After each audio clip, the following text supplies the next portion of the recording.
చూడు, ఈ పెళ్లి వల్ల నీకు తోడు నీడ ఏర్పడతాయి. నా మాట విను, కాదనకుండా పెళ్లి కొప్పుకో. వద్దక్క, నేను మరో పెళ్లి చేసుకోను. ఏ రోగం? 3 ముళ్ళు వేసిన భర్త ఉండగా మరో 3 ముళ్ళు వేయించడం తప్పమ్మా. ఎందుకు తప్పు? ఆ మొగుడనేవాడు ఉన్నాడో లేదో తెలీదు, వస్తాడో తెలీదు. తన గురించి, తన బ్రతుకు గురించి ఆలోచించకుండా పారిపోయిన వాడి కోసం జీవితాంతో ఎదురు చూస్తూ ఒంటరి బ్రతుకు బ్రతకాలా? ఏమండి, దానికి మీరైనా చెప్పి పెళ్లి కొప్పించండి.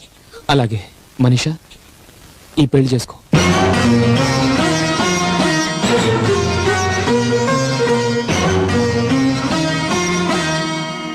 వద్దులే, చేసుకోవద్దు.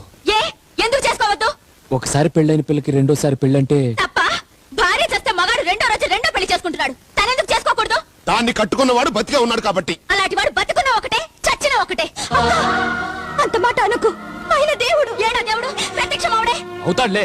అయినా తనకి లేని బాధ నీకెందుకు? తను ఒంటరిగా ఇంట్లో ఉంటే నాకు బాధగానే ఉంటుంది. మనీషాకి పెళ్లి జరగాలి, అత్తారింటికి వెళ్ళాలి. తను ఎక్కడికి వెళ్ళదు, ఇక్కడే ఉంటుంది. ఎవరుంచుకోవడానికి అది ఇక్కడ ఉండాలి? మీరా, మీ అబ్బాయా? చూడు, ఈ